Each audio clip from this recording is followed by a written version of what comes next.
Bom dia, queridos, graça e paz. Gente, hoje nós estamos dando seguimento na nossa série de mensagens Reforma.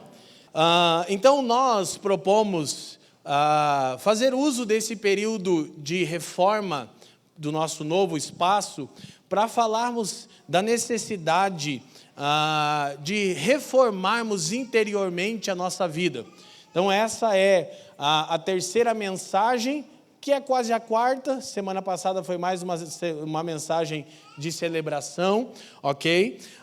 Mas nós hoje vamos tratar de um tema extremamente importante. Então, reforma, igreja reformada, sempre reformando. Vamos repetir juntos?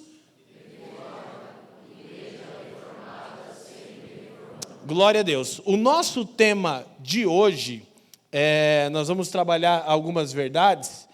Abra a sua Bíblia, carta de Paulo à igreja que estava em Corinto, no capítulo 5. Primeira aos Coríntios, capítulo 5, vamos ler dos versos 1 a 13. Nosso tema é disciplina na igreja. Amém? Abra sua Bíblia. Eu vou ler na versão NVI, tá ok? A Escritura diz o seguinte: por toda parte se ouve que há imoralidade entre vocês, imoralidade que não ocorre nem entre os pagãos, ao ponto de um de vocês possuir a mulher de seu pai. E vocês estão orgulhosos. Não deviam, porém, estar cheios de tristeza e expulsar da comunhão aquele que fez isso? 3. Apesar de eu não estar presente fisicamente, estou com vocês em espírito, e já condenei aquele que fez isso, como se estivesse presente. Quando vocês estiverem reunidos em nome do Senhor Jesus, estando eu com vocês em espírito, estando presente também o poder de nosso Senhor Jesus Cristo. 5. Entreguem esse homem a Satanás, para que o corpo seja destruído e o seu espírito seja salvo no dia do Senhor. O orgulho de vocês não é bom. Vocês não sabem que um pouco de fermento faz toda a massa ficar fermentada? Livrem-se do fermento velho, para que sejam massa nova e sem fermento, como realmente são. Pois Cristo, nosso Cordeiro Pascal, foi sacrificado. 8. Por isso, celebremos a festa não com o fermento velho, nem com o fermento da maldade e da perversidade, mas com os pães sem fermentos, os pães da sinceridade e da verdade. Já lhes disse por carta que vocês não devem associar-se com pessoas imorais. Com isso não me refiro aos imorais deste mundo, nem aos avarentos, aos ladrões ou aos idólatras. Se fosse assim, vocês precisariam sair deste mundo. Mas agora estou lhes escrevendo que não devem associar com qualquer um que, dizendo-se irmão, seja imoral, avarento, idólatra, caluniador, alcoólatra ou ladrão. Com tais pessoas vocês nem devem comer. Verso 12. Pois, como haveria eu de julgar os de fora da igreja? Não devem vocês julgar os que estão dentro? Deus julgará os de fora. Expulsem esse perverso do meio de vocês. Essa é a palavra de Deus para nós nessa manhã. Curva a sua cabeça, oremos. Pai, te damos graças uma vez mais. Elevamos o nome de Cristo acima de qualquer outro nome que se possa pronunciar, não somente nessa era, mas também na vindoura. Senhor, com o nosso coração tomado de temor, nós clamamos que você nos presenteie com o espírito de sabedoria e de revelação, a fim de que os olhos do nosso entendimento sejam iluminados e possamos compreender a real esperança da nossa vocação. Pedimos, Pai, que o Seu Espírito aplique em nós as verdades do Teu Evangelho nessa manhã. E que também você faça cessar as muitas distrações e inquietações da nossa alma, a começar pela minha, a fim de que possamos receber a instrução do Seu Espírito mediante a Sua palavra e a comunhão dos santos. E por fim, Pai, que nada aqui se perca, mas tudo seja para a glória do Teu nome, pelos interesses de Cristo, por meio do Seu Espírito e para o bem de todo mundo. Nós oramos e todos aqueles que creem digam amém. Queridos, este é provavelmente um dos textos mais duros do Novo Testamento. Inclusive, entra na série dos sermões menos pregados na igreja brasileira em dias como estes. Mas, nessa pequena série Reforma, Igreja Reformada sempre se reformando, nós estamos falando de marcas de uma igreja saudável. E no período da Reforma Protestante, houve um acordo que o que caracterizava uma igreja saudável e verdadeira são estas 3 marcas. Convido vocês, por favor, a lerem comigo. Pregação fiel das Escrituras, correta administração das ordenanças, prática da disciplina eclesiástica. Então, foi um consenso entre os reformadores do século XVI que essas 3 marcas, elas caracterizam uma igreja verdadeira. Não apenas uma igreja saudável, mas uma igreja verdadeira. Então, nós estamos falando de um retorno para as Escrituras. Infelizmente, nós criamos um termo incoerente. O termo é igreja bíblica. Percebe a incoerência? Você conhece alguma igreja bíblica na cidade X? Eu recebo essa pergunta todas as vezes por semana. Não. Igreja ou é bíblica ou não é igreja. Mas a gente está num caos tão grande que a gente criou um termo, igreja bíblica. Precisamos, de fato, nos voltarmos para as Escrituras, e eu quero recomendar uma vez mais que vocês ouçam a primeira palavra, Marcas de uma Igreja Saudável, onde trabalhamos de maneira mais genérica, e em especial o sermão do pastor Fabiano Crenque, Sola Escritura. Realmente um sermão muito enriquecedor e desafiador para todos aqueles que dizem: eu quero encontrar uma igreja bíblica, mas os tais não leem a Bíblia. Então, nós realmente precisamos falar dessa reforma interior. Deus não fundou a igreja de maneira que ela precisa de atualizações constantes. Quando estamos falando de igreja reformada sempre se reformando, nós estamos falando da necessidade de que tenhamos um coração reformado, um coração em constante santificação, um coração em constante transformação. Quem me entende, diga amém. Ok? Então a segunda marca era a correta administração das ordenanças, do batismo e da ceia. E nós celebramos essas 2 ordenanças no domingo passado, manhã tão gloriosa. E hoje vamos celebrar mais uma delas novamente, a ceia do Senhor. E por fim, o consenso dos reformadores é que uma igreja verdadeira é aquela que pratica disciplina eclesiástica. Mas talvez não há um tema mais difícil de se tratar na pós-modernidade do que disciplina. Que dirá disciplina comunitária, pública, quando necessária?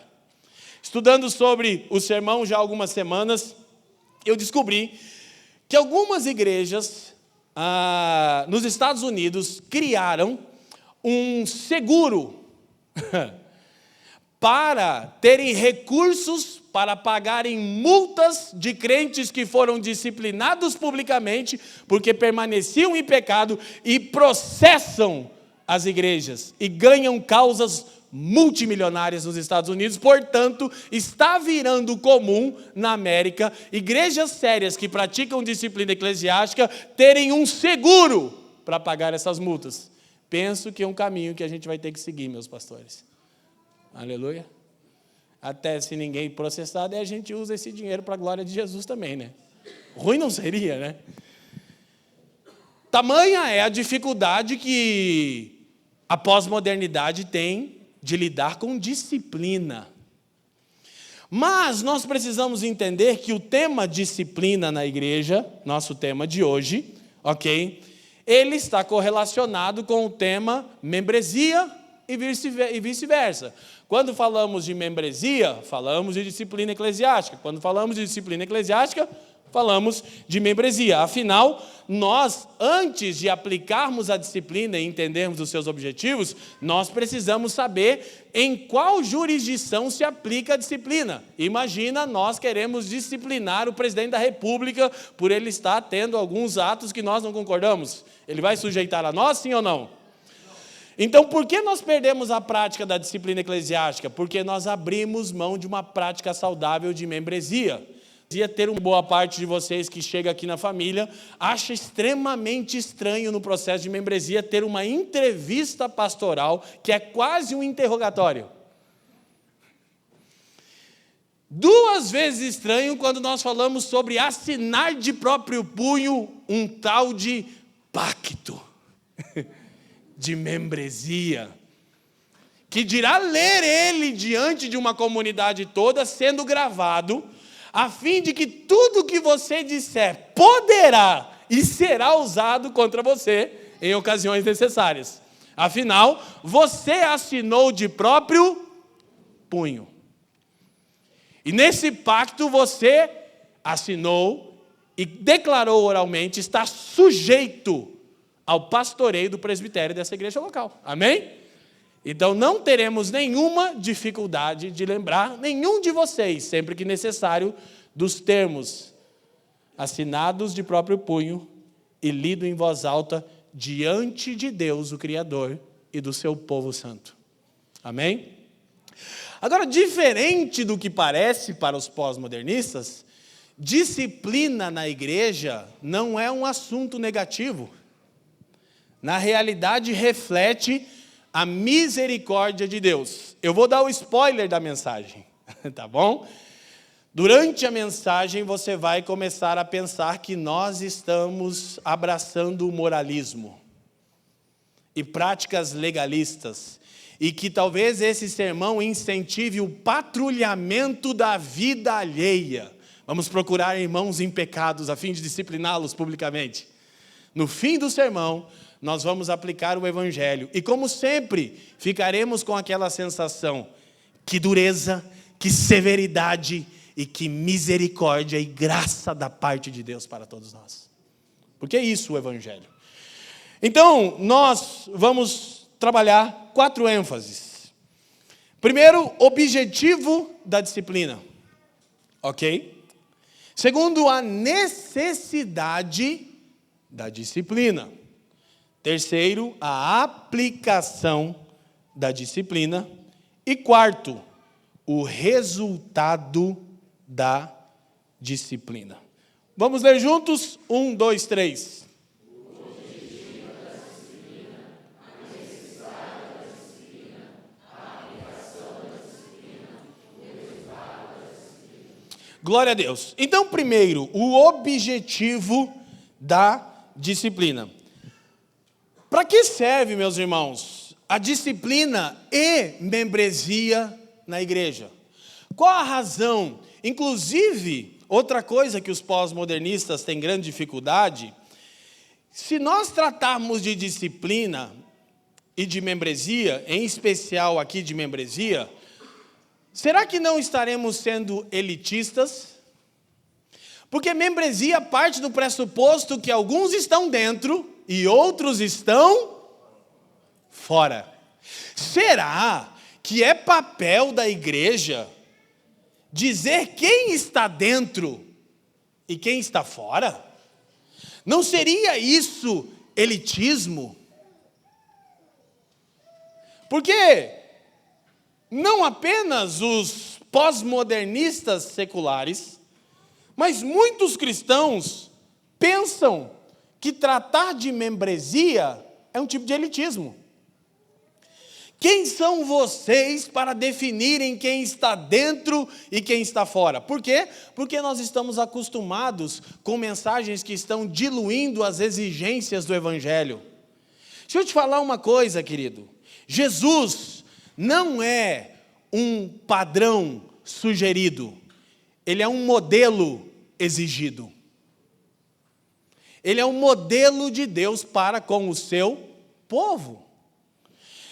E nós estamos acostumados com mensagens que dizem que todos são irmãos. Mas é isso que as Escrituras dizem?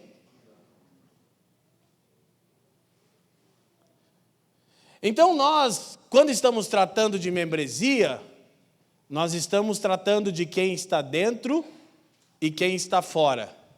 E fazemos isso no nome e no poder de Jesus Cristo. Se você lembra do texto, já já voltaremos a ele. Você vai descobrir que essa é a tarefa da igreja. Qual é, então, primeiro ponto, o objetivo da disciplina? Para que serve a disciplina e a membresia na igreja? Primeiro, a disciplina protege a pureza da igreja. A membresia, por sua vez, a fama do nome de Jesus. A primeira, poupa os crentes. A segunda, os incrédulos. O que eu quero dizer com isso? A disciplina na igreja tem, primeiro, o objetivo de preservar a pureza da igreja de Cristo. E já já nós vamos direto para o texto e olhar verso a verso, mas eu quero de antemão dizer o seguinte: Paulo usa uma entonação de voz quando escreve aos Coríntios, que ela só é semelhante à entonação de voz quando escreve aos Gálatas. Eu ousaria dizer que a entonação de voz aos Gálatas ainda é maior. Ok?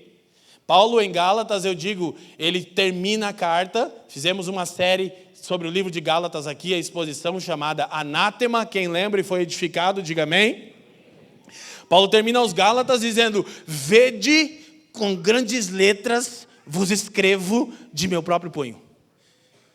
Mas em Corinto ele tem um tom de voz muito próximo ao tom de voz de repreensão à igreja da Galácia.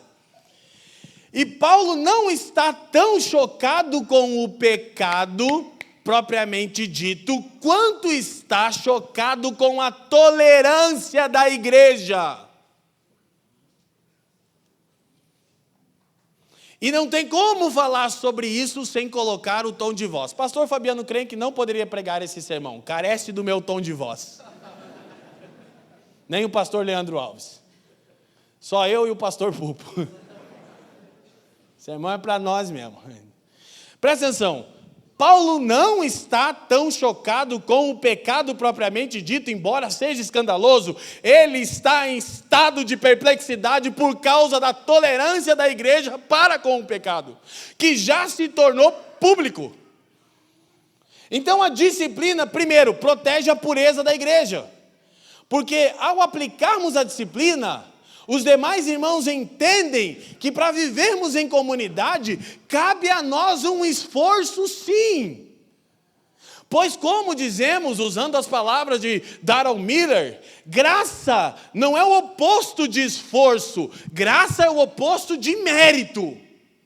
É verdade que não há mérito em nós, mas graça não se opõe ao empenho pela santificação, ao esforço pela santificação. Graça não é o oposto de esforço, é o oposto de mérito. Quem me entende, diga amém.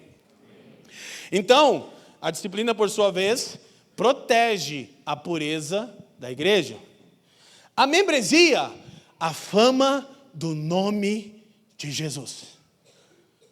Ok? Porque Paulo diz, por toda parte se ouve a respeito desse escândalo entre vocês.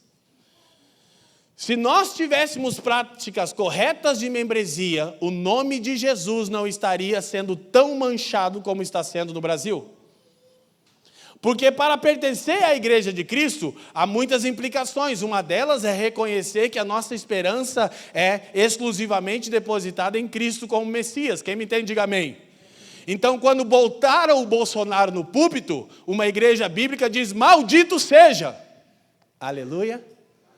E se o Lula subir no púlpito, maldito seja. E se a igreja tiver qualquer amálgama com a política, malditos sejam. Aleluia. Porque ser igreja implica em manter a pureza da igreja. Não quer dizer não atuarmos politicamente. Escrevi um livro de 400 páginas sobre o Evangelho completo, que no final dele eu sugiro como atuar politicamente, que com certeza não é como fizemos na eleição anterior, e nem é como os indícios já mostram que será igual. E de novo, esse pastor que vos fala, vocês vão ver entrar no modo Braddock de novo. Pau! Nos falsos ídolos. Aleluia? Ah, glória a Deus. Eu ia contar uma coisa, mas agora não vou. Então, a primeira disciplina na igreja, ela poupa os crentes. Porque irmãos que andam de maneira desordenada precisam ser disciplinados. Quem está me entendendo? Eles não podem estar entre nós sem serem disciplinados. Calma que eu disse que vai parecer moralismo. E no final, veremos como o Evangelho ensina isso. A membresia poupa os incrédulos dos escândalos. Ah, mas tal pessoa disse, é membro da nossa igreja local, assinou o pacto, está sujeito, então ela vai ser submetida a um processo de membresia. Ah, ela senta no culto. Não é membro da família. Ah, eu congrego aqui. Quem congrega aqui é quem está sujeito ao pastoreio dessa local e assinou o pacto de membresia. Glória a Deus. Amém? Todos são bem-vindos aqui, porque não é justo a gente apanhar do Senhor e da sua palavra sozinhos domingo pela manhã, glória a Deus. Você é super bem-vindo. Congregar aqui, você está sujeito àquilo que nós acordamos em pacto, que é a palavra de Deus. Glória a Deus. Então, segunda razão pela qual encontramos o objetivo da disciplina na igreja. O pregador norte-americano Mark Dever, em seu livro 9 Marcas, sempre recomendado aqui, diz: Deus escolheu manter um povo distinto e separado para o propósito de manifestar o seu caráter. Ele sempre tensionou que houvesse uma linha nítida para distinguir os crentes dos incrédulos. O papel da membresia é distinguir crentes de incrédulos. Se a sua vida não demonstra sujeição à palavra de Deus e à igreja local, não me importa que você diga que é evangélico. No Brasil, até a Gretchen é evangélica. No Brasil, falsos mestres enriquecem com o evangelho e são aplaudidos. Não significa nada. Não são, irmãos. Quem está me entendendo? Então, nós precisamos entender que Deus tensiona que haja distinção. Afinal, o Sermão do Monte, quando nos chama de sal da terra e de luz do mundo, está falando sobre clara distinção. Afinal, quando no texto que lemos, e já voltaremos verso a verso para a nossa exposição, Paulo diz o seguinte: vocês são nova massa, vivam, portanto, como tal. Quem me entende, diga amém. Glória a Deus. Então, isto posto, são essas razões pelas quais nós devemos ter práticas corretas de disciplina e de membresia na igreja. Nos voltando para o texto, eu quero que você abra a sua Bíblia, se ela ainda não está aberta, e deixe ela aberta em 1 Coríntios 5. Por favor. Se você não tem uma Bíblia, já sabe o que fazer. Procure um crente próximo a você e leia com ele. Verso 1, Paulo diz: por toda parte se ouve que há entre vocês imoralidade, que não ocorre nem entre os pagãos, a ponto de alguém de vocês possuir a mulher de seu pai. Do que estamos tratando aqui? De incesto, de relações sexuais entre parentes. Não apenas a Bíblia condena, os pagãos condenavam tal prática. E Paulo diz: por toda parte se ouve que há esse tipo de comportamento entre vocês. Então, é interessante que são 4 cartas na relação Paulo e os Coríntios. E a primeira é chamada pelos eruditos de a carta severa. Ela se perdeu. Paulo vai apelar e vai dizer: eu já escrevi a vocês dizendo não se unam a tais pessoas. Paulo escreveu uma carta que foi tão dura que os coríntios deram um passo atrás. A relação deles ficou conturbada. Porque, olha que interessante, Paulo não está tão focado no pecado propriamente dito, mas na tolerância da igreja ao pecado. Ele está dizendo, eu não posso acreditar que vocês acham normal alguém idolatrar um político. Vocês acham normal práticas deliberadas de fornicação entre vocês, de incesto? Vocês acham normal um casamento se desfazer por incompatibilidade? Eu não posso acreditar. E isso tem sido normal. As churches estão cheias de gente assim. Porque ninguém quer saber quem é quem. Quer saber se você dizima. Você é cabeça de gado, né? Como diz aquele antigo louvor. Ê, vida de gado. Povo marcado, povo feliz. Salomão até ficou de cara, lembrou o Zé Ramalho agora, né, Salomão? Diferenciado, seu pastor. Glória a Deus. Então a prática de incesto era detestável, mas o ponto é, por toda parte se ouve.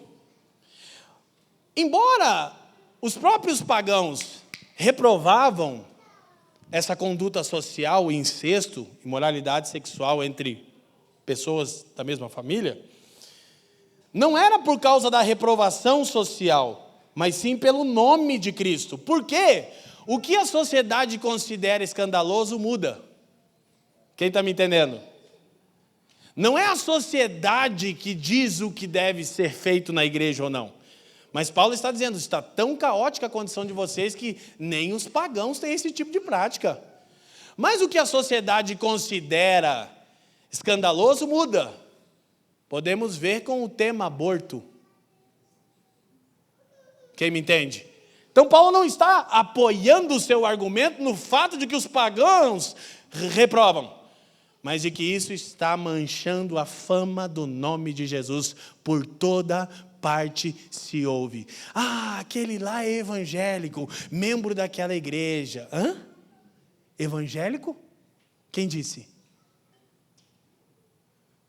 Quem está me entendendo? Então, se nós tivéssemos práticas bíblicas de disciplina e membresia, o nome de Jesus não seria tão envergonhado. Porque se as pessoas incorrerem em pecado, há graça para isso, quem está me entendendo? Mas precisa ser tratado. Paulo está perplexo por causa disso. Agora vocês prestem atenção. Ele diz por toda parte, se ouve a respeito desse escândalo. Ouça. Não se sabe se esse rapaz estava se relacionando com a esposa do seu pai, sua madrasta, porque seu pai havia falecido, ou se eles haviam divorciado. Não se sabe. Só se sabe que Paulo diz, cara, isso não é conveniente. Você casar com a mulher que seu pai possuía não pega bem. Provavelmente o pai ainda estava vivo, porque parece que o teor do que Paulo está falando é mais grave, então espalhou na cidade. Agora escuta, por toda parte se ouve. Quando a gente recorre ao livro de Atos, capítulo 5, a igreja estava crescendo e começou a haver uma mobilização de pessoas ofertando para suprir a necessidade do pobre, do órfão e da viúva. Lembra? O texto diz que eles colocavam os recursos aos pés dos apóstolos. Os falsos apóstolos da nossa geração param aqui no texto, né?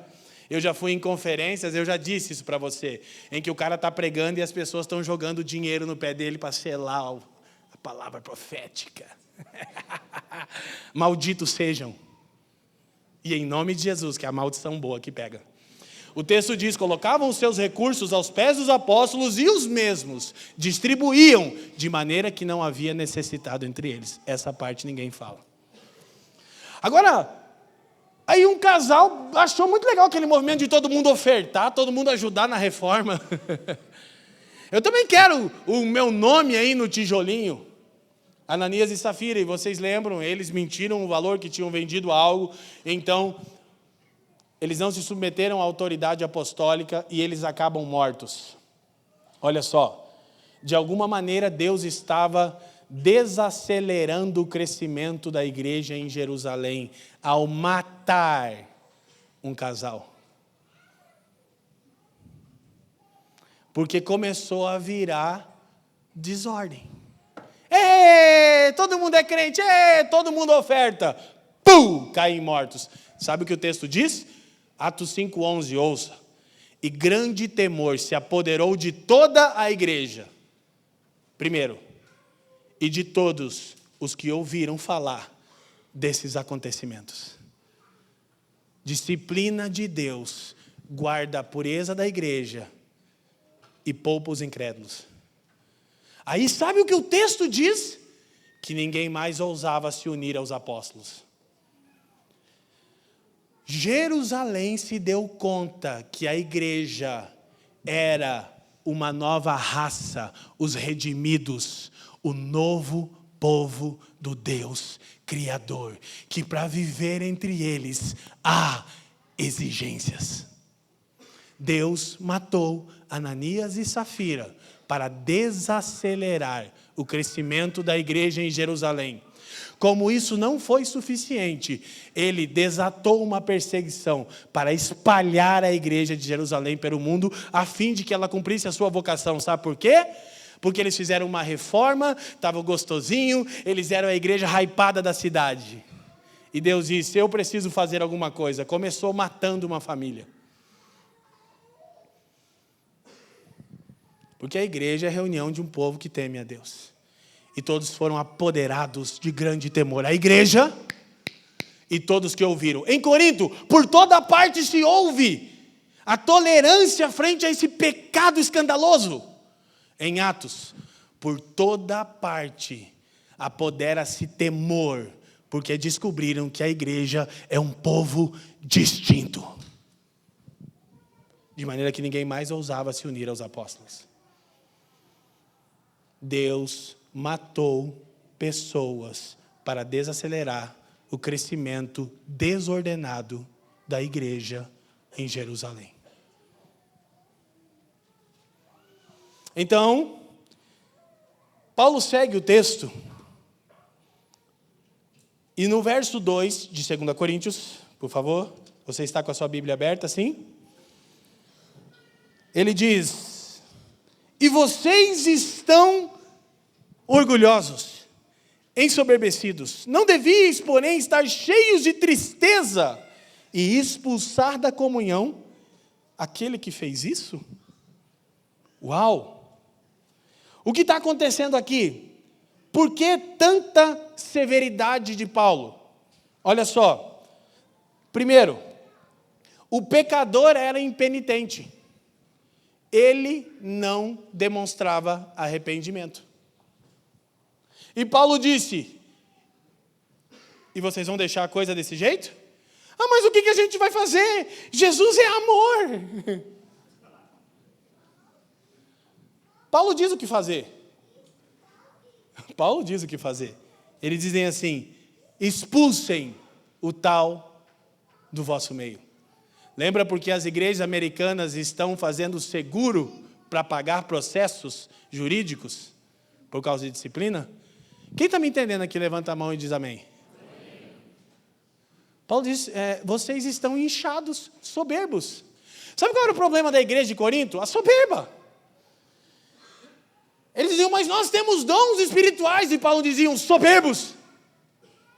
Mas entre nós há tantos profetas que o culto, meu Deus, é um terramanto. É profecia para cá, é profecia para cá. Eu sinto, eu vejo, está vindo o novo tempo.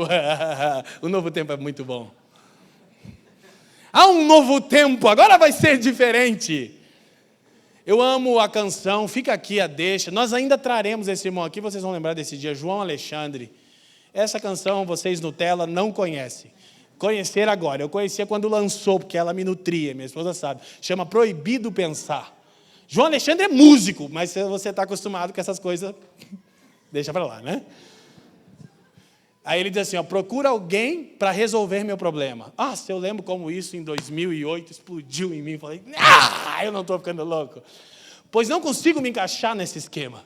São sempre variações do mesmo tema, meras repetições. Falei, eita!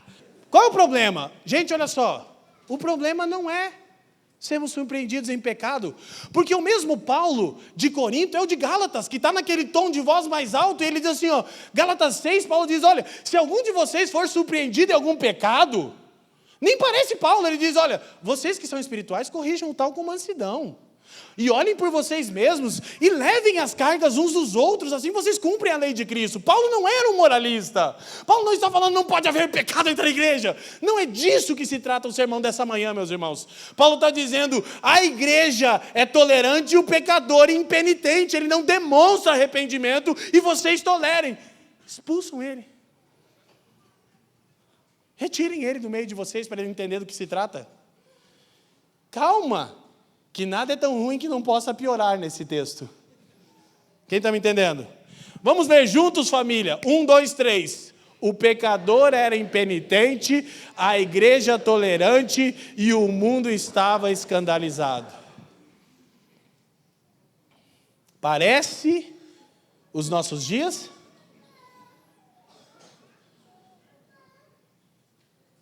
Quem me entende? Então nós estamos tratando aqui de coisas que nos levam a temor. Agora escute. Paulo diz, vocês estão inchados, orgulhosos, soberbos. Vocês deveriam estar consumidos de extrema tristeza. Escute. Havia uma tolerância mórbida para com o pecado. E de alguma maneira, eles se gabavam disso. Olha, eu me dei conta que eu tenho visto coisas assim no Brasil.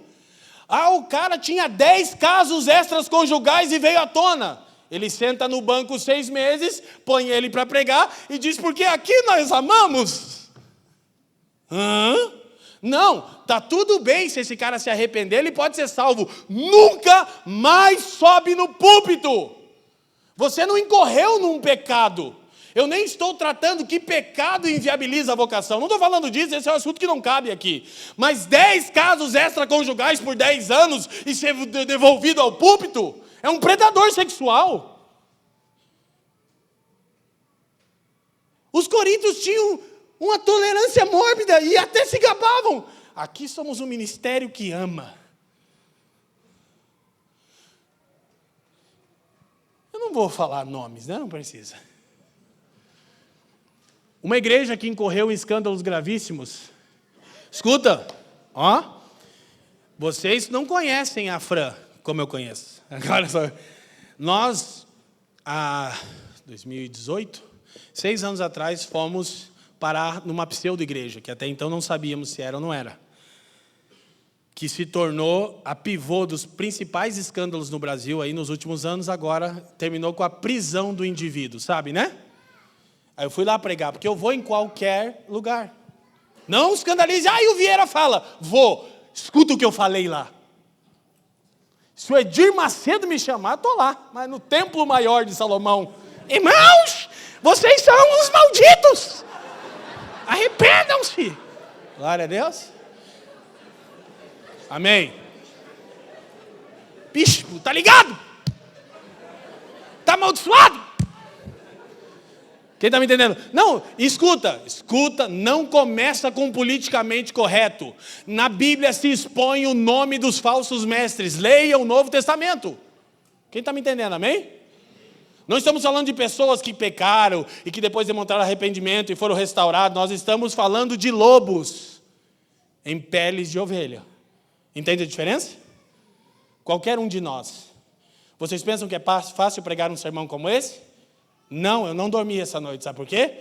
Porque eu temo, eu não quero ser um dia um motivo de escândalo. Só que a minha vida fala alto, se um dia eu precisar, espero não, eu espero que vocês se lembrem que como qualquer um, eu ou qualquer pastor aqui pode incorrer no erro. Mas como é que a igreja vai lidar e como é que ele vai responder? Quem está entendendo? Não é porque tinha pecado, era que o pecador era impenitente, a igreja tolerante e o mundo escandalizado. Quem está me entendendo? E hoje a coisa está tão ruim que tem gente já achando que eu já estou preparando a teia aqui para o escândalo. Claro que não. A Escritura diz em 1 Coríntios, aquele que está em pé, cuide para que não. Eu não estou falando aqui a partir da minha força, da minha virtude, irmão, mas da misericórdia de Deus. Quem está me entendendo? Está difícil hoje em dia. Então, aí nós fomos nesse lugar e eu preguei o Evangelho fielmente. E numa mesa, há 6 anos atrás, não fui eu, foi a minha esposa, que olhou nos olhos dele e disse assim: você não pode ser pastor. E nós na casa do cara. Ele disse, você viu o Corinthians hoje?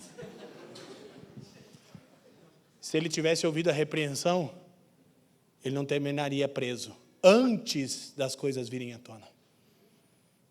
Entendeu? Então o que Paulo está aqui lidando é com a fama do nome de Jesus.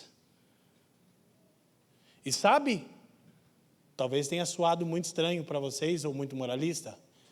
Sabe como eu estava? Feliz. Porque eu me converti ouvindo as músicas dele.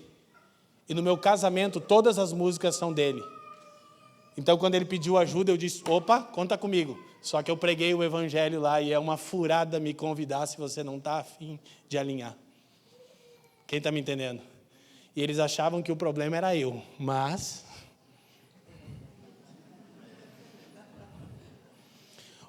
A severidade de Paulo aqui está mais relacionada à ausência da disciplina eclesiástica do que com o pecado propriamente dito.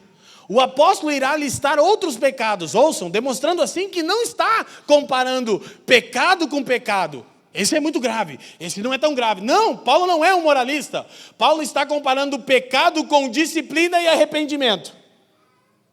Já, se você está achando, nossa, incesto é um pecado terrível, meu irmão, eu vou te falar o seguinte, já vai ficar muito ruim para você.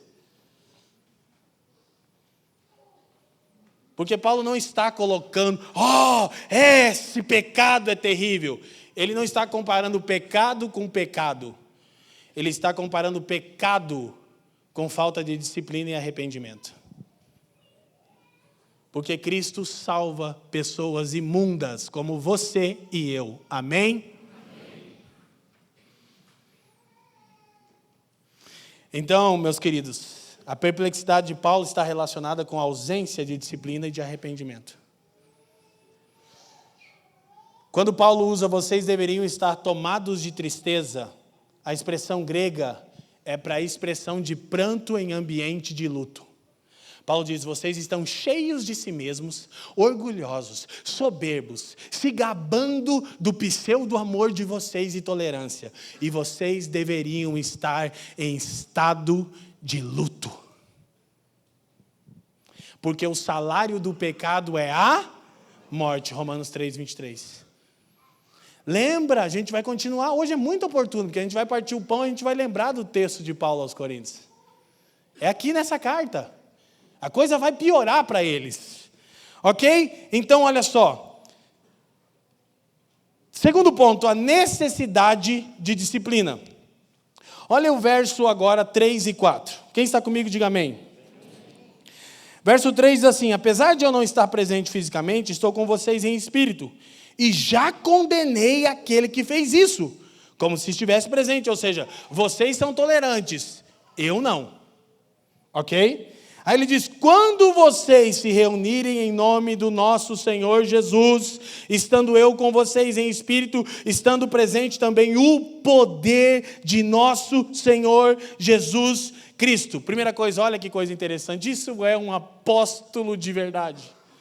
Paulo não usurpa a autoridade que Cristo deu à igreja. Escuta, Paulo é um apóstolo do Cordeiro. Mas ele entende que a igreja tem mais autoridade do que ele. Ele podia ter dito o seguinte, eu vou viajar e eu vou resolver esse problema. Sabe o que ele diz? Reúnam-se em nome do Senhor. Ele não usurpa a autoridade apostólica nem como fundador daquela igreja local. Eu sempre digo aqui na família, e eu amo, que você percebe um ministro genuíno, que quando ele vai exortar a igreja, ele faz isso com rogos. Paulo constantemente, Pedro constantemente, ao se dirigir à igreja de Deus, diziam, rogo-vos, pois. Ou seja, pelo amor de Deus, me ouçam. Não é para o meu próprio bem, é para a vossa edificação e para a glória de Deus. Paulo diz, se reúnam em nome de Jesus. Porque a autoridade foi confiada à igreja reunida. Ninguém tem mais autoridade do que a igreja local. Portanto, ninguém decide nada sem toda a igreja.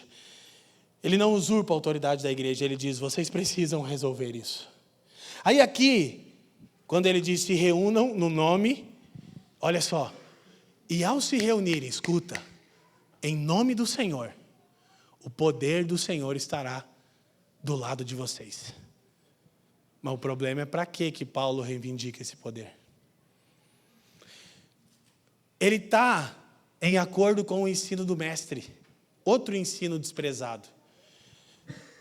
Olha só, Mateus capítulo 18, do verso 15 ao 20, eu reduzi um pouco o texto. Jesus fala sobre disciplina na igreja. Ele diz assim, se seu irmão pecar contra você, vá e, a sós com ele, mostre-lhe o erro. Se ele ouvir, leiam comigo, família, você ganhou o seu irmão. Mas se ele não ouvir, leve consigo mais um ou dois outros, de modo que qualquer acusação seja confirmada pelo depoimento de 2 ou 3 testemunhas. Só um parente aqui. Você sabe que ele está apelando ao texto de Deuteronômio. Quem sabia disso é um texto da lei. Só que sabe o que a maioria das pessoas esquece? O texto de Deuteronômio era um texto de ordem civil. Então Paulo está dizendo que a igreja precisa exercer autoridade como o meio jurídico exerce. Ele disse, olha, lembra como é que a gente resolvia as coisas? Deus disse, tem que ter 2 ou 3 testemunhas que saibam daquele pecado. Não é qualquer testemunha, são 2 ou 3 testemunhas. Ó, teu irmão pecou contra você. Você descobriu ele em pecado. Chama ele. Olha só, chama ele. Quem está me entendendo, diga amém. Primeira coisa, meu irmão, essa conduta aqui não glorifica o Senhor. Se arrependeu, glória a Deus, ganhou o irmão. Não se arrependeu, chama mais 2 ou 3 testemunhas que podem dizer, é verdade, nós vimos ele cometendo isso. Testemunhas que sejam ilibadas. Aí, todo depoimento é confirmado. Paulo continua. Se ele se recusar a ouvi-los, leiam comigo, família, conte à igreja. E se ele se recusar a ouvir também a igreja, trate-o como pagão ou publicano. Aí, ele diz, o que vocês, olha para mim rapidinho, que eu pulei essa parte para ganhar tempo. O que vocês ligarem na terra, terá sido, não é será, é terá sido ligado no céus. O que vocês desligarem na terra, terá sido desligado nos... Do que Jesus está falando? Eu já disse isso aqui na família 2, 3, 4 vezes. A maioria de vocês entendeu esse texto errado a vida toda. Jesus está dizendo o seguinte, Cristo e a igreja são a mesma pessoa. Cristo, cabeça nos céus, igreja, o corpo na terra. Se a igreja diz que está ligada nela na terra, está ligada em Cristo, cabeça nos... Se a igreja diz que não está ligada nela o corpo na terra, não está ligada em Cristo, cabeça nos... Quem decide? Quem decide? Quem decide? Então é papel da igreja dizer quem está dentro e quem está fora, irmãos. Então é papel da igreja uma prática cuidadosa de membresia. Aí Jesus dá aquele texto que você já uniu a mão com os irmãos para aumentar teu salário e falou assim, vamos concordar comigo aqui. Concorda aqui, Delmo. Concorda aqui, Senhor, concordamos agora. Aumenta o salário em nome de Jesus. Olha, Jesus virou um penduricalho, um terço, um trevo de 4 folhas, um pé de coelho. A gente usa o nome de Jesus como uma senha para aquilo que a gente quer. Porque aí Jesus termina o texto dizendo, vamos ler todos juntos, 1, 2, 3. Pois onde se reunirem 2 ou 3 em meu nome, ali eu estou no meio deles. Do que Jesus está falando? Da igreja reunida para exercer autoridade e disciplina eclesiástica. Ele diz, eu sei que será muito difícil cada vez que vocês precisarem se reunir para excomungar alguém. Porque vocês podem ter envolvimentos emocionais com essas pessoas. Vocês podem amá-las profundamente, podem ser membros da sua família biológica.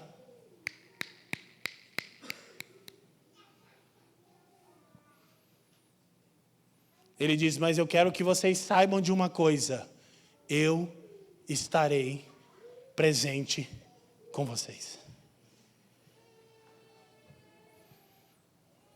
Quem me entende nessa manhã, diga amém. Então, ouça. Paulo diz, se reúnam. Por quê? Porque o pecador é impenitente. O texto de Paulo começa, ouçam, onde a instrução de Jesus termina. Por que a conclusão de Paulo, que a gente já vai para o texto, é tão dura, irmãos? Olhem para mim. Porque aquele irmão não se submeteu no 1 a 1, no 2 ou 3 e nem ouviu toda a igreja. Não é qualquer pecado que excomungamos pessoas. Nós estamos falando de pecadores impenitentes. Nós não podemos ser igrejas tolerantes. Alguém está lutando contra o pecado? Está sujeito às recomendações da igreja? Bem-vindo ao clube, você é mais um entre nós. Quem está me entendendo? Pois se dissermos que não temos pecado, constituímos Deus mentiroso, 1 João capítulo 1. Isso aqui não é um ajuntamento de moralistas e legalistas, mas é papel da igreja dizer quem está dentro e quem está fora. E é muito difícil. Então, continuando a nossa reflexão, terceiro ponto, a aplicação da disciplina, versículo 5. Olhem comigo, quem está ali, diga amém. Ele diz então que eles deveriam se reunir em nome e no poder do Senhor para entregarem esse homem a Satanás, para que o corpo seja destruído e o seu espírito seja salvo no dia do Senhor. Agora escute, há uma outra ocorrência nas Escrituras, 1 Timóteo 1,20, para quem está anotando, em que Paulo entrega Alexandre e Himeneu a Satanás para não mais blasfemarem contra o nome de Deus. Então era uma prática apostólica entregar pessoas a Satanás. Para quê? Para que elas se arrependam. Não é para a destruição. Agora, o texto é complexo. Ouça. Presta atenção. O texto é complexo. Primeira coisa. Entregar a Satanás significa o quê? Convocar o diabo para a reunião e dizer... Pega.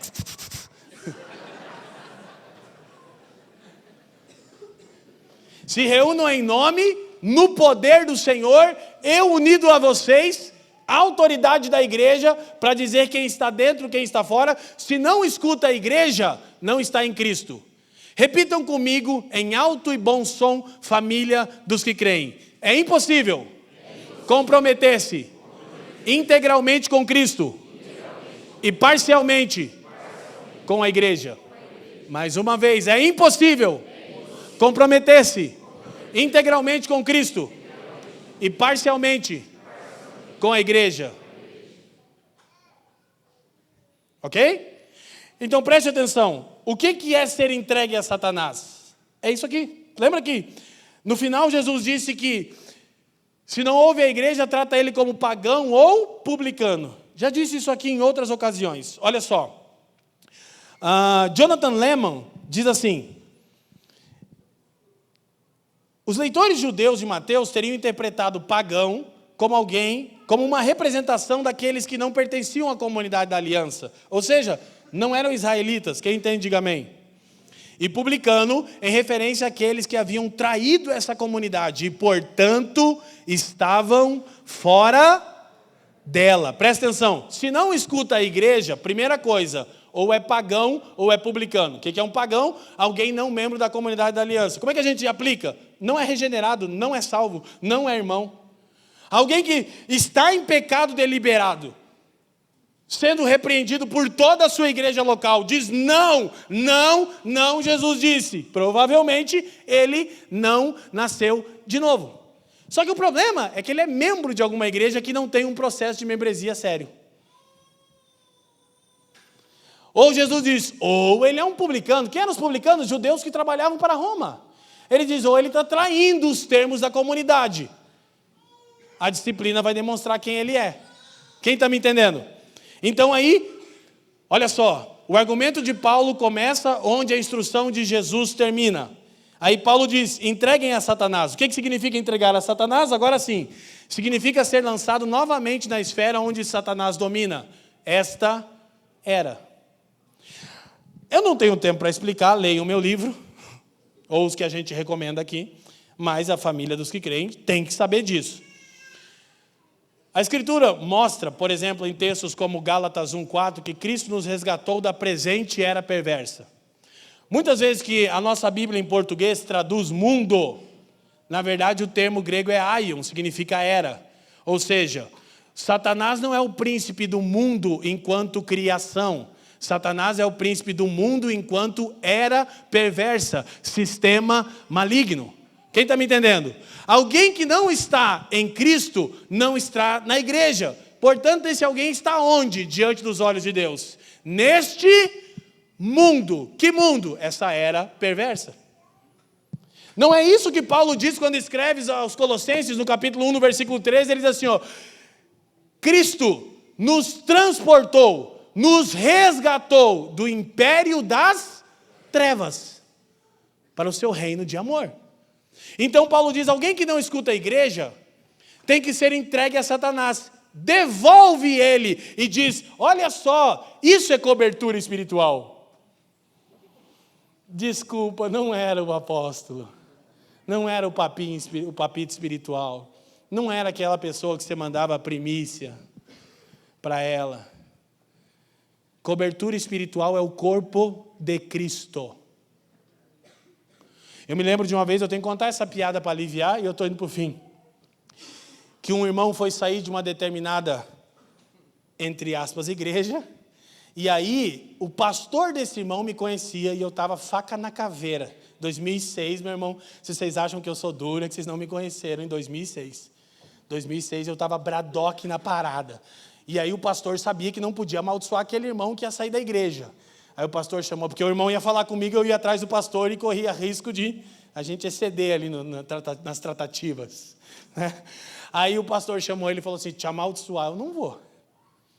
Aí o irmão, sério? Mas eu... Aí pegou, passou a mão no irmão e falou, eu retiro a minha paternidade. Calma. O pior vem agora. Ele diz, agora é entre você e Deus. Nossa. Esse irmão me contou e eu disse, aleluia. O novo e vivo caminho já estava aberto há 2000 anos. Mas você precisava do papai espiritual. Você está livre. Sabe o resultado? Esse irmão odeia Jesus e odeia o evangelho hoje.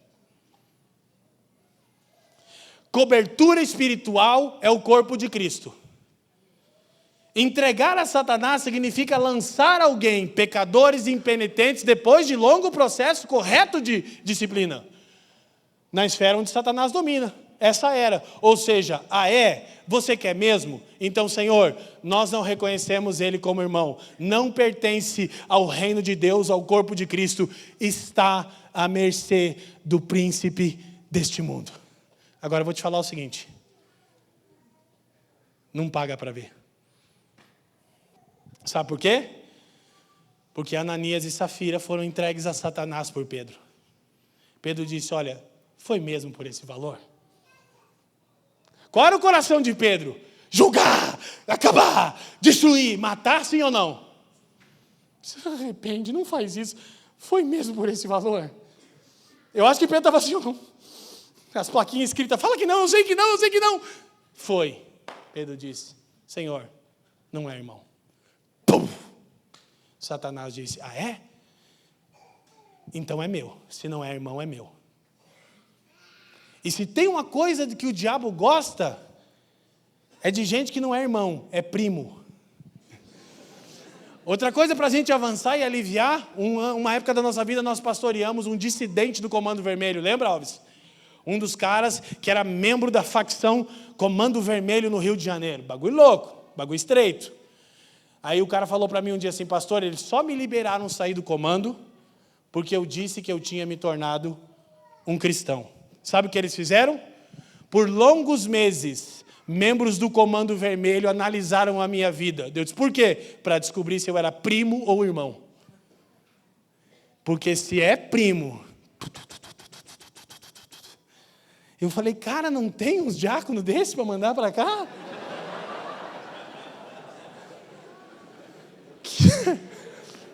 Os diáconos sniper aqui só. Era primo. Aleluia. Aliviou? Você está rindo, né, irmão? Glória a Deus, irmão. Sorte que o pastor Pupo não é armamentista. Ele seria um bom sniper. Olha só, vamos avançar. Gente, esse texto é muito sério. E aí a gente vai para a conclusão, mas preste atenção. O que significa a carne ser destruída? O texto é complexo. Tem duas probabilidades. Entrega ele a Satanás, devolve ele à esfera desse mundo, ele não tem a cobertura espiritual do corpo de Cristo. Amém? Primeira possibilidade para a destruição do corpo, da carne, seria a carne enquanto natureza adâmica. Paulo estaria dizendo o seguinte: devolve ele para essa era e deixa ele ser entregue aos deleites e prazeres desse mundo, porque essa é uma das evidências do juízo de Deus. Vocês lembram de Romanos capítulo 1? Quando Deus está com muita raiva de alguém, Deus não faz nada. Deus prospera financeiramente, Deus dá saúde, Deus dá roupa, Deus dá carro, Deus faz a tua empresa explodir e bombar. Amém? Deus responde murmuração, gente? Sim ou não?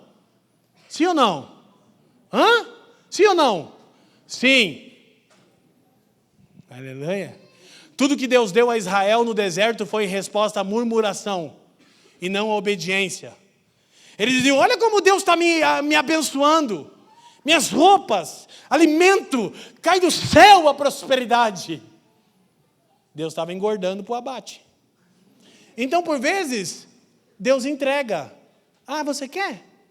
Então vai. Ah, eu quero transar com todas as mulheres e homens. Vai. Vai. Tem sífilis, tem HIV. Vai. Não, Leandro, peraí. Isso não está na Bíblia. Tá. Tá que Deus matou Ananias e Safira. Tá que Deus deixou Satanás tocar em Jó. Ele disse: não tira a vida, o resto apavora. Quem está me entendendo? É Lutero que disse que o diabo é o cachorro de Deus. É o pitbull de Deus. Então, talvez, primeiro, deixa ele se entregar às paixões concupiscentes dele. Ele ama ficar nas madrugadas na internet, vendo pornografia. Entrega. Para ver o resultado da depressão, da ansiedade causada pelo vício em pornografia. Ele ama ser um maldizente. A gente já chega lá, um caluniador. Entrega. Deixa as palavras voltarem para ele, para ver se ele consegue engolir o que saiu da boca dele. Quem está me entendendo? Talvez primeiro é isso, a carne enquanto natureza adâmica, pastor Fabiano. Mas talvez não. Talvez Paulo está dizendo exatamente isso. Deixa Satanás tocar na condição física dele. Porque no Novo Testamento isso aconteceu. E daí, se você pensar: não, eu estava achando que o Deus da graça que vocês pregavam não tinha isso. Querido, nessa epístola aqui, não vai abrir. A gente já vai cear, já vai lembrar desse texto já, pastor. Já fica certo. Hoje a gente vai cear nessa pegada. 1 Coríntios 11. Essa igreja aqui tolerante. Paulo disse assim: por não discernirem o corpo de Cristo, no versículo 30. Anota aí, 11:30. Ele diz: por essa causa, há muitos fracos, doentes e tantos entre vocês que já dormiram. Paulo está falando do quê? De alguém que está tirando uma cochilo? Ele está dizendo: vocês estão pisando, olha para mim, a carne e o sangue de Cristo, por isso há pessoas enfermas entre vocês e muitos irmãos morreram fisicamente por desprezarem a mesa do Senhor. Sabe por quê? Porque Paulo diz: quando vocês se reúnem em nome do Senhor, o poder do Senhor para disciplinar o povo do Senhor está a favor de vocês. Entreguem o tal a Satanás para que ele seja destruído fisicamente. E se ele pertence ao Senhor, aqui um indício de graça, de eleição incondicional, incompreensível, ele será salvo no dia do Senhor. Agora escuta, se isso soa muito pesado para você, não vamos entrar nesses termos agora de segurança e salvação, porque Romanos vem aí, aleluia. Agora escute, presta atenção, para a gente acelerar e concluir nossas colocações aqui. Paulo está dizendo o seguinte: cada vez que a igreja exerce disciplina, ela lembra que haverá o juízo final. Então a disciplina na igreja é uma parábola, dizendo assim, ó, é melhor ser humilhado, exposto, quebrantado e moído no meio do povo de Deus que te ama, e naquele dia, no juízo final, ser absolvido por estar sujeito ao corpo de Cristo. Então a ausência de disciplina bíblica diz para a igreja assim: não dá nada. Isso, continue dormindo com todo mundo, continue sendo maldizente, continue sendo um avarento que ama o dinheiro e não contribui financeiramente com a sua igreja, continue, não tem problema. Não tem um juízo final, mas quando a igreja diz: irmão, você é avarento, você não contribui, agora vai virar igual os apóstolos neopentecostais, não, eu não, mas você é um maldito que ama o dinheiro, e eu quero que você seja salvo da idolatria, o dinheiro. Quem está me entendendo? Glória a Deus. Estou sentindo que está meio tenso, assim, não sei. Quem está me entendendo? Ou a carne é a natureza adâmica, ou a carne é a condição física. Querem um conselho meu? Não paguem para ver. Então, seguindo, verso 6. Ele diz: o orgulho de vocês não é bom, vocês não sabem que um pouco de fermento faz toda a massa ficar fermentada. Livrem-se do fermento velho, para que sejam massa sem fermento e nova. Como vocês realmente são, vocês são isso. Ele está dizendo: olha, vocês são o povo de Deus santificado. Continua. Pois Cristo, nosso Cordeiro Pascal, foi sacrificado, por isso celebremos a festa, não com fermento velho, nem com o fermento da maldade e da perversidade, mas com os pães sem fermento, os pães da sinceridade e da verdade. Rapidinho, que esse texto é óbvio. Paulo está dizendo que a vida cristã é uma festa. Celebrem a festa. Olha só, tem irmão que parece que não entende. Está sempre oprimido, está sempre com uma cara que está faltando alguma coisa, está sempre ansioso. Paulo diz: ei, celebrem a festa sem o fermento da maldade. Que festa, querido? Depois da Páscoa, é pães ázimos, pão sem fermento, porque simbolizava a nova natureza do povo de Deus na nova aliança. Paulo está dizendo: tira esse fermento, porque ele leveda a massa toda. Um pouco de fermento leveda toda a massa. Discipline, porque, gente, o pecado contagia. Porque o irmão vê o seguinte: o cara pintou e bordou, fez o que queria com a namorada, ninguém fez nada, tá tranquilo. Eu também, se alguém falava assim: mas e o outro? Está vendo que a ausência de disciplina causa? Quem está, levanta a mão e diga sim. Aquele irmão ali é um maldizente, ninguém fala nada, vive pelo canto. Então a disciplina demonstra o dia do Senhor e protege a pureza da igreja. Agora só uma coisa rápida, a palavra sinceridade no texto grego aqui, ela é maravilhosa, tá bom? Sabe como que era? Sinceridade é uma palavra que, traduzida literalmente, ouçam, significa sincera.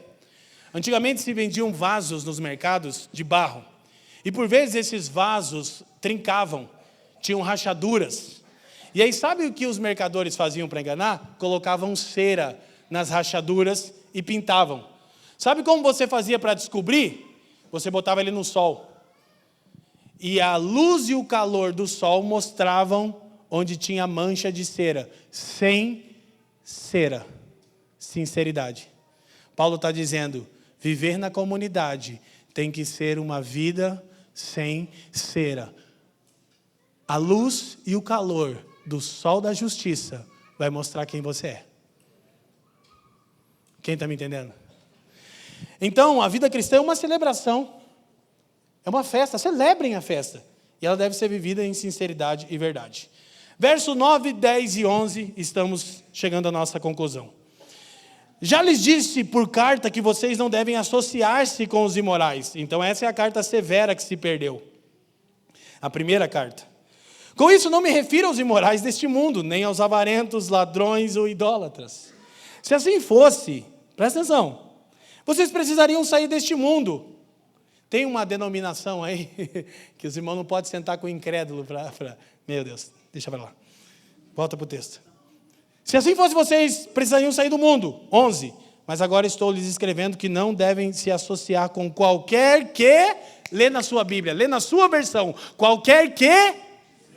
Mais uma vez, qualquer que... Mais uma vez, qualquer que... Dizendo-se irmão... Ele fala aleluia, ele fala amarrado, está amarrado, ele fala glória a Deus. Seja imoral, avarento, idólatra, caluniador, alcoólatra ou ladrão. Com tais pessoas vocês não devem nem comer. Para quem estava achando que tem que ser severo, que o incesto é um pecado terrível, Paulo não está comparando pecado com pecado. Está comparando o pecado com falta de disciplina e arrependimento. Por quê? Olha só, irmão, ele coloca os maldizentes ao lado daquele que pratica incesto.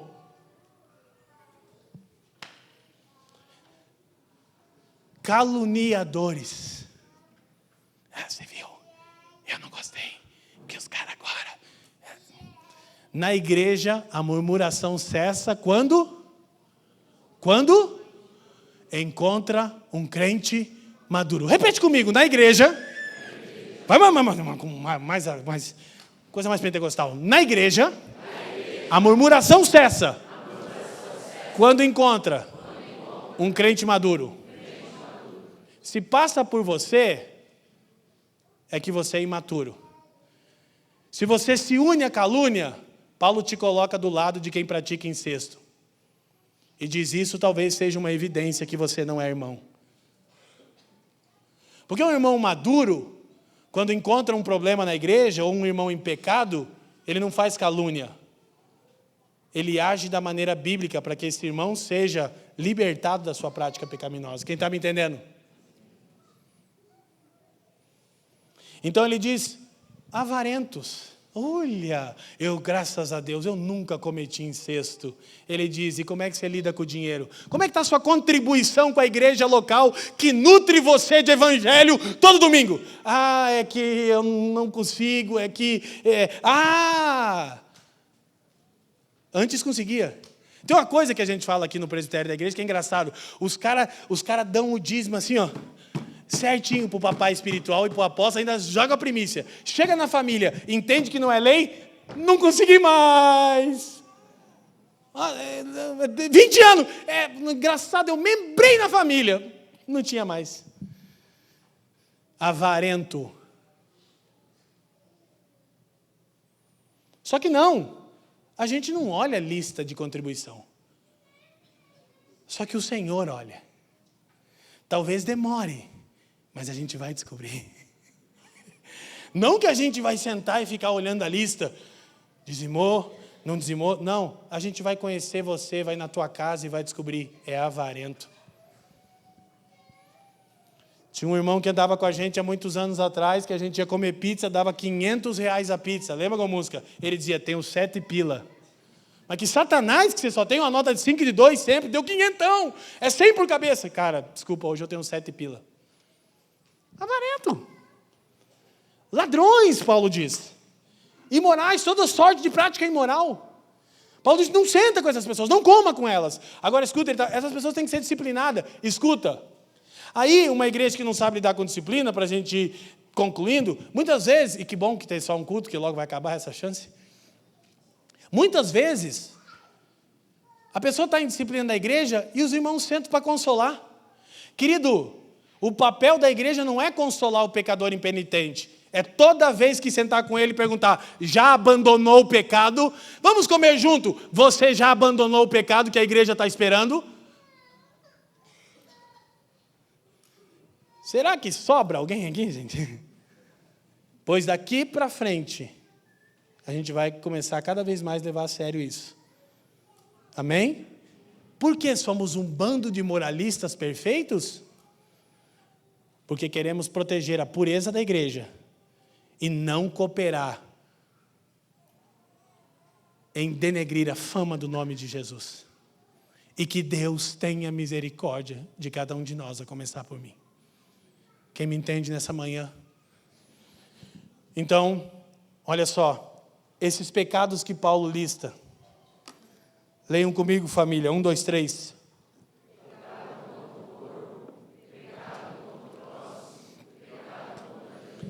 Pecado contra o corpo. Imorais. A imoralidade sexual, seja de qual natureza for, é um pecado contra o corpo. Meu corpo, minhas regras. Não é seu corpo. Deus que te deu. As regras são dele. Mas é que eu não me sinto. Gente, nós somos uma geração existencialista, Lei. Eu não estou sentindo, querido. Cristão não vive por aquilo que sente, vive por aquilo que Deus disse. Pastor, mas é que eu acho. Não importa o que você acha, importa o que a Bíblia diz. Olha só, Deus nos dá mandamentos, não sugestões. Aleluia. Eu quero uma igreja bíblica. E você quer ser um crente submisso à Bíblia também no dia a dia? Então, pecados contra o corpo, toda sorte de imoralidade. Pecados contra o próximo. Ladrões, caluniadores. Irmão, olha para mim, fecha a tua boca. Aleluia. Glória a Deus. Bom que eu não estou ouvindo murmuração nenhuma, então eu estou em paz. Aí aquele irmão achou que era para ele. Se você achou que era para você, é porque era para você, porque eu não estou sabendo que você está caluniando ninguém. Então se arrependa, seu miserável. Jesus te ama e eu também. A gente não usa o púlpito da igreja para ficar dando indireta. Se a gente souber, a gente vai te chamar, irmão. Pecados contra o próximo. Ficam semeando discórdia na igreja. Tem um presbitério aqui, querido. Por que a cor da parede? Porque a gente quis dessa cor. Amém? E nem, de novo, não tem nada. Eu estou falando das coisas que todo mundo falou bem. Se você falou mal agora, você já sabe. Quem está me entendendo aqui? Glória a Deus. A gente vai aplicar o evangelho a tudo isso que eu falei. Porque se a mensagem terminasse aqui, então todos nós, a começar por mim, seríamos um bando de hipócritas. Porque nós somos pecadores, simultaneamente justos e pecadores. Não é um sermão moralista. É um sermão para estabelecer o temor de Deus em meio a essa igreja local. E para que o nome de Jesus não seja profanado. Amém? Então, e pecado contra Deus, idolatria. Então Paulo não está focado no incesto. Ele está focado na falta de arrependimento do infrator e na tolerância mórbida da igreja. E o resultado é o mundo escandalizado e o nome de Jesus na lama. Então nós precisamos tratar com seriedade. Aí, no verso 12 e 13, terminamos, Paulo diz, olhe para a sua Bíblia, por favor. Pois como haveria eu de julgar os de fora da igreja? Aquele lá, aquele ministro do STF, aquele... Paulo disse, ele é com Deus. Não, vamos ver se é o que eu estou falando. Vai que não está na tua Bíblia assim. Pois como haveria eu de julgar os de fora da igreja? Não devem vocês julgar os que estão dentro? Não julgueis. Quê?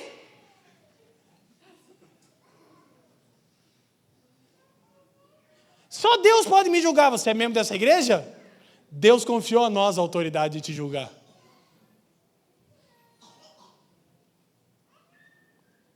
Entenderam? Aí Paulo deixa bem claro, se você não está entendendo. Não estou falando só para equilibrar aqui. Que nós, como cidadãos, votantes, não podemos, manifestar nossas opiniões. O juiz é de Deus. A gente manifesta nossas opiniões com as patifarias que rolam no mundo. Amém? É parte da proclamação. A igreja denuncia as obras infrutíferas das trevas. Mas o juiz é de Deus. Olha só. Vamos ler de novo, então. 12. Quem está comigo diz amém. Pois como haveria eu de julgar os de fora da igreja? Não devem vocês julgar os que estão dentro. Olha, tem uns que estão fora e tem uns que estão com sede de membresia. Deus julgará os... Leia o resto na sua Bíblia. Mais uma vez, Deus julgará os de fora, expulsem esse perverso do meio de vocês. Qual é o papel da igreja? Julgar. O que uma igreja verdadeira faz? Julga quem? Seus membros. Como? À luz da palavra de Deus. Para quê? Para a sua restauração, libertação e para a glória de Deus. É simples. E se fizéssemos isso, o nome de Jesus não seria tão profanado como vem sendo. Diga comigo, quanto aos de fora, Deus é seu juiz. Quanto aos de dentro, a igreja o é. Então, é necessário distinguir os cristãos dos incrédulos. Sem distinção não há atração. Quero chamar o time de música, o time de música. Não falei para conversar, não falei para levantar, não falei para falar com quem está do seu lado. Eu chamei o time de música, tá bom? Porque a gente foi abrindo mão de algumas coisas aqui que a gente não vai mais. E uma é a reverência à palavra de Deus. Eu não estou falando das minhas ideias. Se eu tivesse, não precisa, você não é obrigado a ouvir eu falar que o tricolor vai voltar para as cabeças. Fora isso, é a palavra de Deus. Amém? Vamos ler todos juntos, família. 1, 2, 3. É necessário distinguir os cristãos dos incrédulos. Sem distinção não há atração. É por isso que as pessoas no teu ambiente de trabalho, universitário, etc., não te ouvem. Você é como elas. Você jura que não? Só que elas te conhecem. Não, vamos na igreja. Para de convidar a gente para vir na igreja. Prega o evangelho para ele. Amém? Aleluia. Foi o grande pregador Billy Graham que diz, a Bíblia não manda os pecadores procurarem a igreja. Manda a igreja procurar os pecadores. Amém? Então olha só, gente. Sem distinção não há atração. Você quer terminar o seu domingo bem deprimido? Vai para casa e escuta o sermão de Paul Washer, 10 acusações contra a igreja moderna. Eu vou parecer uma mãe, um ursinho carinhoso. Quem está me entendendo? Vai lá e escuta. Só que não é para você acusar a igreja, são acusações contra você. Porque só na Escritura e você não lê a Bíblia. Só lhe deu glória, não toma nenhuma decisão pensando na glória de Deus, só no seu lucro. Você não é reformado. Nós estamos falando de uma reforma interior, meus irmãos. Quem me entende? Quem me entende? Amém? Todos carecemos. Não parece na contramão? Uma igreja local crescendo e o presbitério dessa igreja começar a trazer palavras duras como essa. Por que você acha? Porque a gente não está tentando dar certo. Eu não estou achando que quem me viu passar na prova agora vai ter que me engolir. Tem irmãos aqui que caminham comigo desde quando eu conheci o Evangelho, como o Denis, o Jean. Levanta a mão, Hilda. Está aqui, ó, essa semana eu tive um tempinho. Levanta a mão, Hilda. Fica em pé, tia Hilda. Cabelo azul. A Hilda está diferenciada. Primeira célula que eu fiz, irmão, foi na casa dessa senhora. 2001.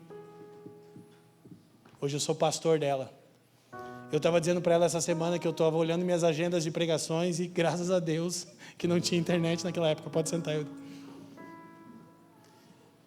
Então, eu não estou pensando que a gente deu certo. Eu estou pensando que Cristo quer edificar a igreja do jeito dele. E o jeito dele está descrito na palavra dele. Então nós, enquanto pastores dessa casa, sabe como estamos, irmãos? Tomados de santo temor. E nós estamos dizendo, Senhor, glorifica o teu nome. Senhor, levante o seu nome por meio dessa igreja local.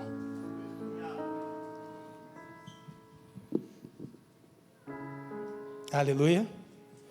Então, para nós terminarmos, o propósito da disciplina eclesiástica.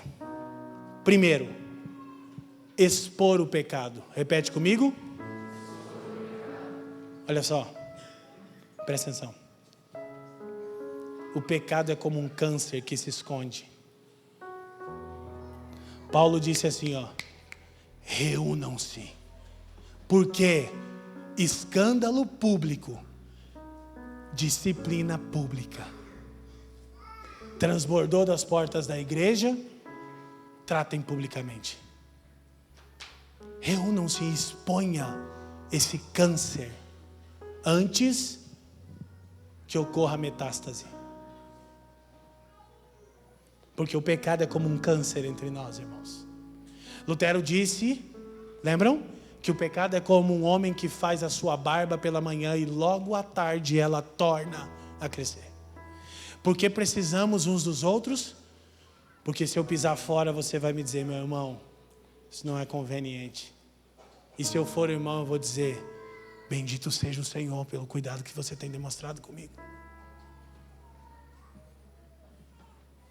Não uma, nem duas, nem 100. O presbitério senta comigo e diz, Vieira, dá uma segurada. Porque eu tenho um ministério profético.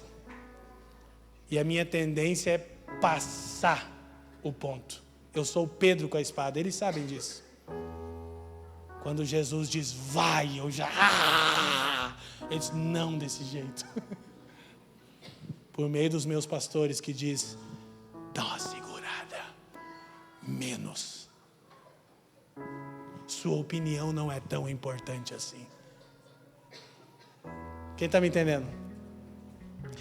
Segundo, advertir sobre o juízo final. Repitam. Quando tratamos seriamente membresia e disciplina, nós estamos dizendo, o dia do Senhor virá e todos darão conta. É melhor ser disciplinado agora do que ser rejeitado no glorioso dia. Jesus disse o seguinte, olha só, 2 sentenças de Jesus que me fazem cair em temor. A primeira, tenho porém contra ti. Ele diz às igrejas da Ásia. E a denúncia de Cristo sobre nós é terrível, porque ninguém nos conhece como o Senhor. Meu irmão, olha para mim, você e eu sabemos que nós somos um lixo, tomados de pensamentos imundos, inúteis, sim ou não? O Senhor prescruta os nossos corações pela palavra. Nós somos passíveis de repreensão. Ele diz, tenho porém contra ti, por mais duro que seja ouvir isso, é melhor do que ouvir a outra sentença dele. Apartai-vos de mim, nunca vos conheci. É melhor nós ouvirmos agora o que ele tem contra nós, quem me entende? Entre o seu povo, num lugar seguro, onde podemos abrir o coração uns aos outros e dizer, irmão, eu tenho tido dificuldade nessa área. Irmão, eu sou um avarento. Irmão, a minha segurança está no dinheiro, me ajuda. Aí nós vamos dizer, seu avarento miserável, se arrependa. Nós te amamos, seu desgraçado. Glória a Deus. Terceiro, proteger a igreja. Repitam. Já vimos que a disciplina e a membresia protegem a pureza da igreja. Quarto, zelar pela fama de Jesus. E aqui o evangelho aplicado. Quinto, perdoar e restaurar o pecador. Repete comigo. Perdoar e restaurar. Então esse sermão não foi um sermão moralista. Foi um sermão do evangelho. Sabe por quê? Porque aquele cara que Paulo manda entregar a Satanás, para que o corpo fosse destruído, que foi exposto a profunda humilhação na igreja e publicamente na cidade. Sabe qual foi o resultado? Na segunda carta de Paulo, no capítulo 2, lemos isso. A punição que lhe foi imposta pela maioria é suficiente. Agora que ele se arrependeu, está implícito aqui. Pelo contrário, vocês devem perdoá-lo e consolá-lo, para que ele não seja dominado por excessiva. Olha, ele disse, olha, vocês devem estar de luto. Há um pecador impenitente e vocês estão morbidamente tolerando. Vocês não devem estar inchados e orgulhosos. Vocês precisam se vestir de luto. Entreguem o tal a Satanás, para que a saúde dele seja tocada, ou para que ele seja entregue à vaidade do seu coração. Esse irmão se arrepende. Sabe o que é o escândalo?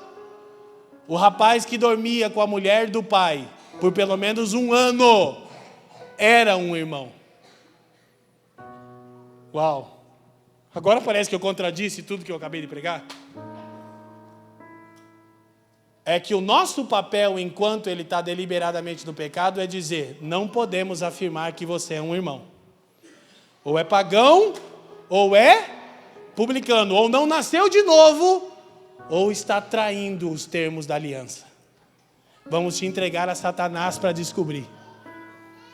Entregar a Satanás é o último grande ato de misericórdia de uma igreja para um pecador impenitente. Porque o problema do homem não é a morte física, é a morte eterna. E Paulo diz, a punição é suficiente. Perdoem, consolem, olha que lindo. Portanto, eu lhes recomendo que, leiam comigo família, reafirmem o amor que têm por ele. Aí quem de nós entende evangelho suficiente para orar alguém em prática de incesto e dizer, meu irmão, somos um. Eu te amo. Não, o evangelho é uma loucura. Porque até aqui parecia uma mensagem moralista, legalista, hipócrita e arrogante. Paulo diz, não há mais nada que fazemos por esse que nós pensamos que seja nosso irmão. Não, entreguem ele às mãos do capeta. Porque se ele pertencer ao Senhor, Deus traz de volta, porque Jesus diz, as minhas ovelhas ouvem a minha voz, e Ele fala por intermédio da sua palavra na igreja. Pecado terrível de incesto era, irmão. O que nós não fazemos, não te damos certeza de salvação enquanto se comporta assim. Se você endurecer a cerviz e não houver saída, nos reuniremos em nome do Senhor, invocaremos o poder de Cristo e te entregaremos ao príncipe dessa era. Vamos devolver você à realidade onde Satanás domina. E aí vamos saber quem você é. Quem está me entendendo? Isso para com este. Agora escuta, quando Jesus termina o ensino dele, isso aqui é maravilhoso, irmãos. Ontem eu, terminando o sermão, eu sou fã do Jason Upton, preciso falar isso para vocês. Fafa, eu botei meu fone e estava ouvindo o Salmo. Surely goodness, certamente que bondade e misericórdia me cobrirão. Eu disse, Senhor, o Evangelho é glorioso. O Evangelho é glorioso, porque sabe, é a minha história que eu estou pregando, é a sua história, independente se era incesto, avareza, idolatria, imoralidade, calúnia, todos aqui eram pecadores endurecidos pelo pecado. Mas hoje nós podemos celebrar tão gloriosa a redenção e já comer e beber do sangue de Cristo, sem que isso cause mais enfermidade e morte, mas fazendo com que isso produza ainda mais a vida de Jesus em nós. E aí quando Jesus termina e diz, trata ele como pagão ou publicano. O Pedro não regenerado, o Pedro com o coração ainda não salvo. Ele não tinha recebido aquele sopro do Cristo ressurreto em João 20.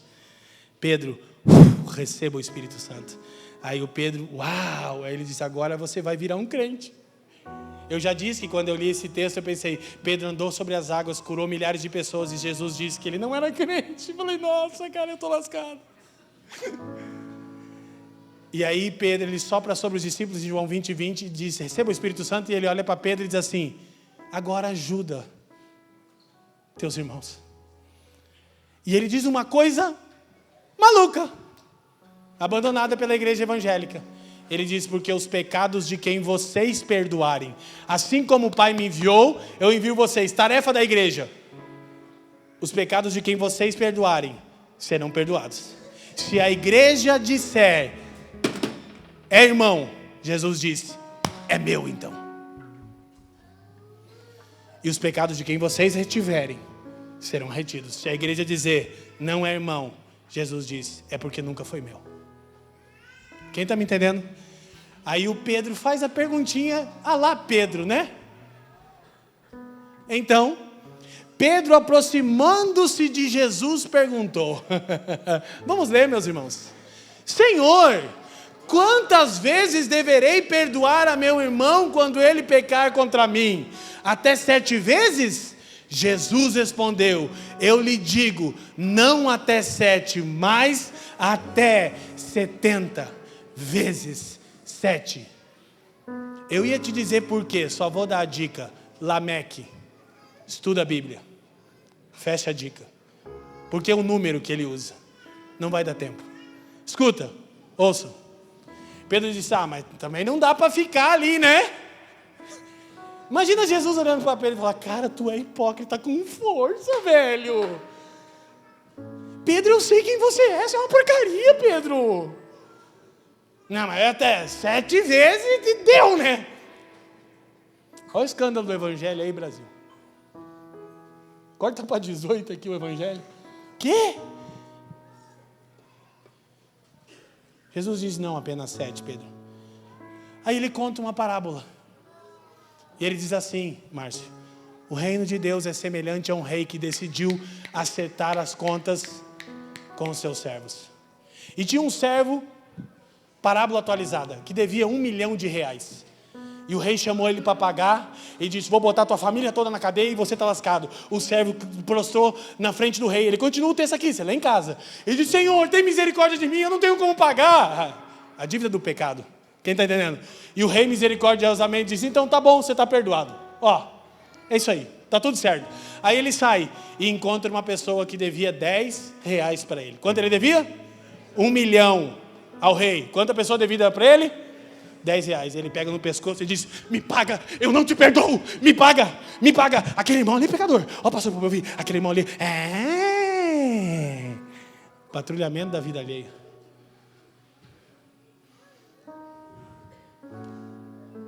E Jesus disse que souberam disso, e o rei falou, o quê? Eu exerci uma misericórdia, eu perdoei a dívida que ele não podia pagar. Ele não podia pagar a dívida do pecado, pois o salário do pecado é a morte.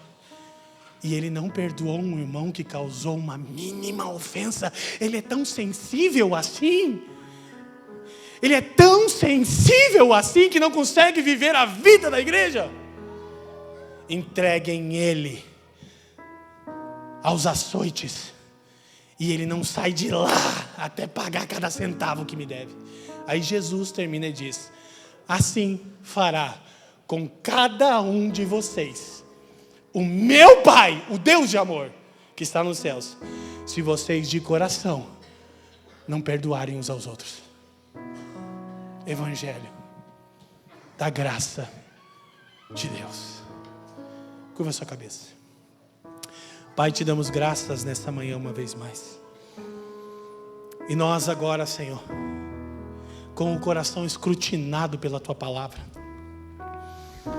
Minhas palavras não são suficientes, mas as Suas são inerrantes, infalíveis e suficientes, completamente inspiradas pelo Seu Espírito. A começar por mim, pela Fran e pelo bem, Pai. Escrutina os nossos corações nessa manhã. Batiza-nos com temor. Batiza-nos com zelo pelo seu nome e pela sua gloriosa igreja. E que haja em nós o mesmo sentimento que houve em você, Jesus, que assumiu a culpa em nosso lugar e experimentou a ira de Deus. Que ao olharmos uns aos outros, olhemos com o seu olhar de amor, misericórdia e perdão. Tratemos corretamente, mas sempre compreendendo que a sua disciplina é para aqueles que você ama e recebe como filho. Pois tua palavra diz em Hebreus capítulo 12, que se não somos disciplinados, não somos filhos. Mas se recebemos a sua disciplina e admoestação, então podemos clamar por sua misericórdia paterna. E nós fazemos isso nessa manhã, Senhor.